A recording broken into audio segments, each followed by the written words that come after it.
Você sabia que o nome Google, na verdade, vem de um erro de digitação? A ideia original era Google. Que é um termo matemático, né? O número 1 seguido por 100 zeros. Exatamente. Uma imagem, assim, perfeita para a ambição de organizar uma quantidade quase infinita de informações. O mais irônico é que toda essa ambição trilionária começou do jeito mais humilde que existe. Numa garagem. Numa garagem na Califórnia. Pois é, e é exatamente essa jornada que a gente vai desvendar hoje, usando as fontes que nos enviaram. Quer dizer, como que um projeto de doutorado de 2 estudantes de Stanford, o Larry Page e o Sergey Brin, não só virou a Alphabet, uma das maiores empresas do mundo, mas no processo acabou redefinindo a própria internet. E o material para isso é fantástico. A gente tem uma linha do tempo bem detalhada da empresa, vários artigos sobre a fundação e o que eu achei mais fascinante, o artigo acadêmico original deles, de 1998. É uma janela para a mente dos fundadores, né? Antes de tudo explodir. Totalmente. Nossa missão aqui é conectar esses pontos e entender a estratégia por trás da história que todo mundo acha que já conhece. Então vamos lá. Tudo começa em 1995, na Universidade de Stanford. É lá que o Larry Page e o Sergey Brin se conhecem. E o primeiro projeto deles juntos, um buscador, tinha um nome, hoje eu sou até meio bizarro. Backrub. Isso, Backrub. Mas o nome era literal, né? O sistema analisava os backlinks de uma página, ou seja, os links que apontavam para ela. Mas para a gente entender por que isso foi uma revolução, a gente precisa voltar para a internet dos anos 90. Era um velho oeste digital. Exato. Já existiam buscadores, tipo Alta Vista, Lycos, mas a experiência era muito frustrante. As fontes descrevem o problema constante de junk results, resultados de baixa qualidade. Assim, você procurava carros e vinha... Vinha de tudo. Milhares de páginas pessoais com uma foto de um carro no meio de um texto sobre qualquer outra coisa. Era o caos. Não tinha hierarquia de relevância nenhuma. E é aí, no meio desse caos, que eles publicam em 1998 o artigo que apresenta a grande virada. A ideia que colocaria ordem na web. O PageRank. O que é genial no PageRank é que ele não tentava ser mais inteligente que as pessoas. Ele usava a inteligência coletiva das pessoas a seu favor.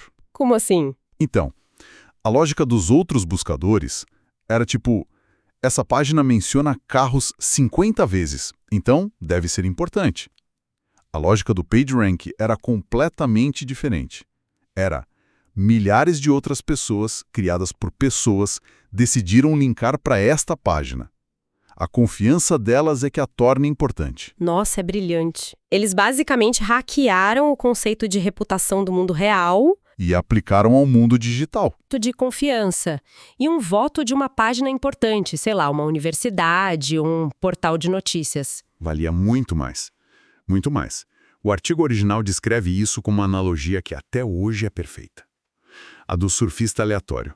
Ah, eu li essa parte. Imagina alguém pulando de link em link sem rumo. O PageRank de uma página é a probabilidade desse surfista aterrissar nela. Páginas com muitos links bons são mais prováveis, portanto, mais importantes. O objetivo era trazer ordem à web, né? Eles usam essa frase. Exatamente. Mas isso me levanta uma dúvida. E se um monte de gente mal intencionada começasse a criar links falsos para promover uma página ruim?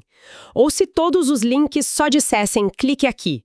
Como o sistema ia saber do que a página se tratava? Ótima pergunta.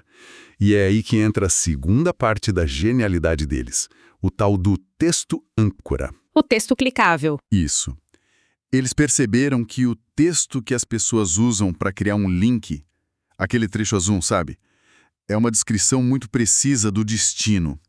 Se 1000 pessoas linkam para uma página usando as palavras receitas de bolo de chocolate, o algoritmo pode ter quase certeza que aquela página é sobre isso. Entendi. Ao combinar a reputação do PageRank com a descrição do texto âncora, eles criaram um sistema de relevância que estava assim, anos-luz à frente de todo mundo. Ok, então a tecnologia era revolucionária, mas uma coisa é ter um artigo acadêmico brilhante, Outra, bem diferente, é construir uma empresa. Como foi essa transição? Foi incrivelmente rápida. O artigo ganha fama e, em agosto de 98, eles recebem o primeiro investimento, um cheque de $100 mil. De quem? De Andy Bettles-Haumann, cofundador da Sun Microsystems. E a lenda diz que o cheque foi emitido para Google Inc., o que meio que forçou eles a abrirem a empresa para poder depositar o dinheiro. Espera, eles foram praticamente forçados a criar a empresa por causa de um cheque? É uma ótima história e mostra o ritmo da época, né? Em 4 de setembro de 98, a Google Inc. nasce oficialmente. E o primeiro escritório, claro, a famosa garagem. A garagem de Susan Wojcicki, que anos depois viraria CEO do YouTube. Eles começaram com servidores improvisados e uma missão gigante. Uma curiosidade que uma das fontes aponta é que o primeiro logo do Google tinha um ponto de exclamação. Sim, uma imitação do Yahoo da época. E a partir daí a trajetória é explosiva. O produto era tão melhor que se espalhou no boca a boca. Mas eles sabiam que precisavam de estrutura. Em 2001, trouxeram o Eric Schmidt como CEO para dar o que eles chamavam de supervisão de um adulto. E a empresa começa a expandir, não era mais só texto. Exato. Em 2001, lançam o Google Images. Em 2002, o Google News. Em 2003, compram a Pyra Labs. A criadora do Blogger entrando no universo dos blogs. Isso. E em 2004, vem o que para mim foi o grande golpe de mestre.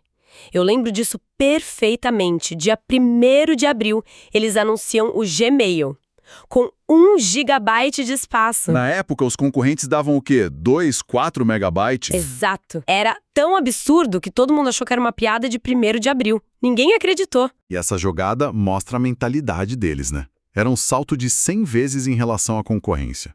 Mas o momento que realmente coloca eles no panteão das grandes corporações é o IPO, a oferta pública de ações. Em agosto de 2004. Isso. Eles arrecadam 1,2 bilhão de dólares. Esse dinheiro não era para pagar dívida. Era um baú de guerra. Era o capital que ia financiar a próxima década de domínio. Totalmente. E com esse baú de guerra, a empresa muda de patamar.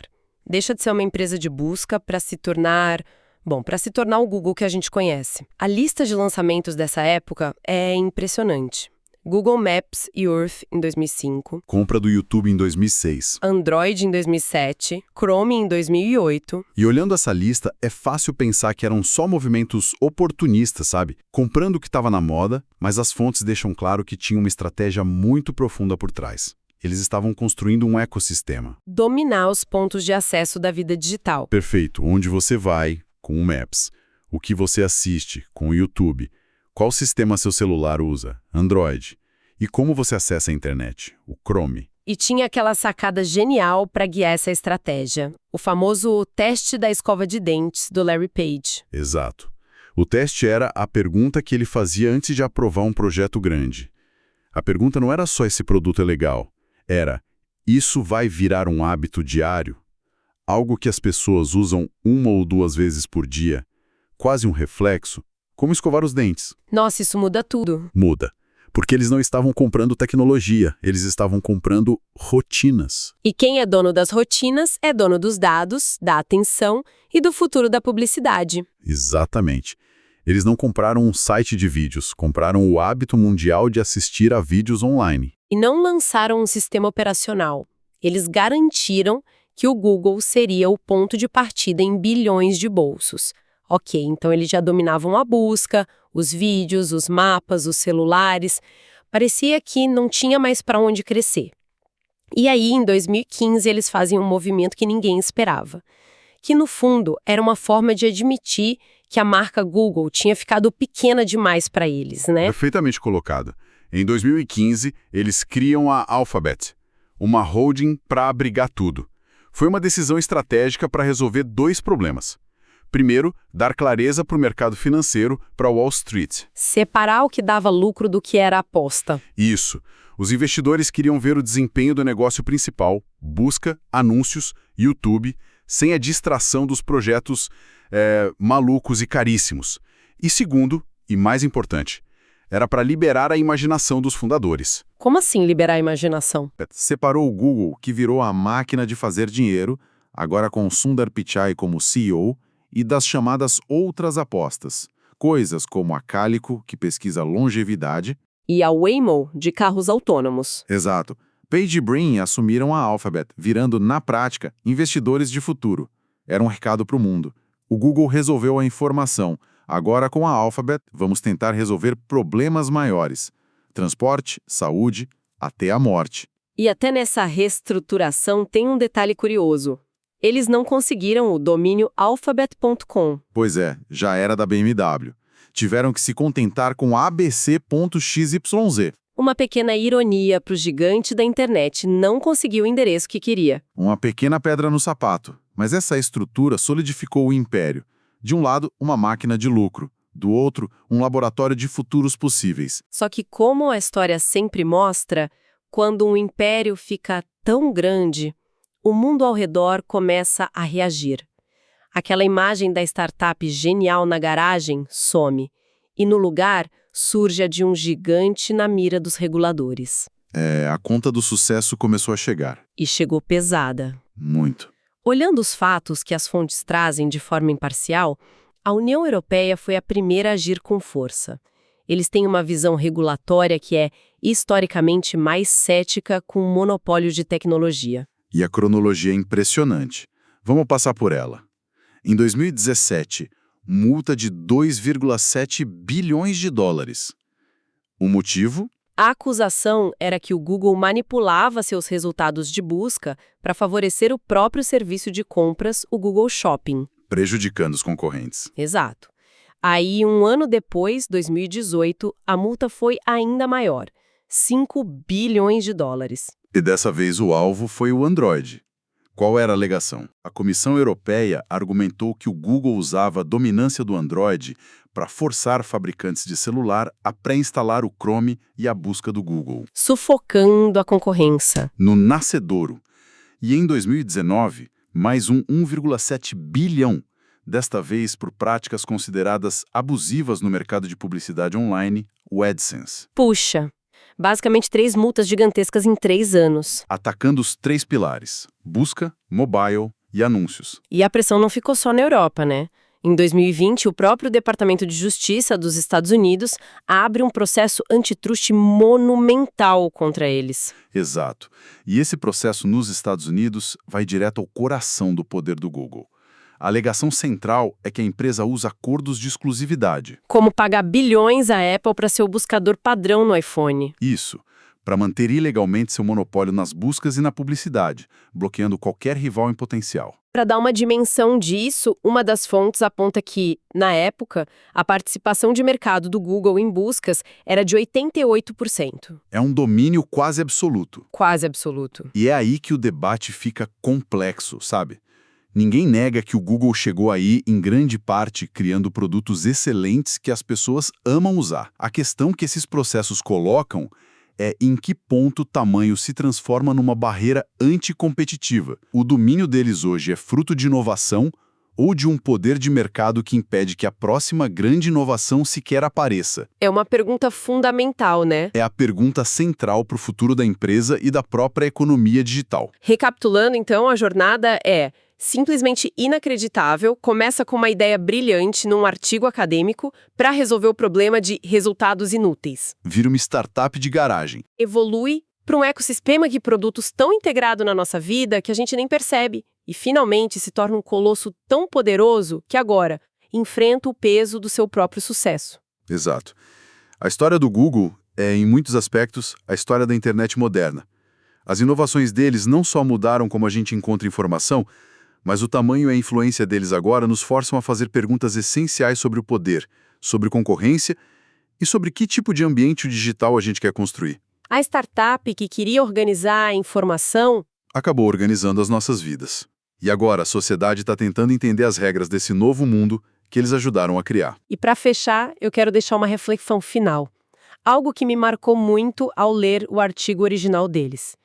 Em 1998, Page e Brin foram muito críticos aos buscadores da época. Eles escreveram que o modelo de negócio baseado em publicidade era, assim, inerentemente conflituoso com a entrega de bons resultados. Eles diziam que a tecnologia de busca estava se tornando uma arte obscura. Exato. E defendiam um modelo mais transparente, com foco acadêmico. Isso nos deixa com uma pergunta para pensar. Como o Google de hoje, uma empresa de trilhões de dólares, cujo império foi construído sobre o modelo de publicidade mais sofisticado da história, como ele dialoga com os ideais dos seus próprios fundadores, que alertavam sobre os perigos exatos desse modelo?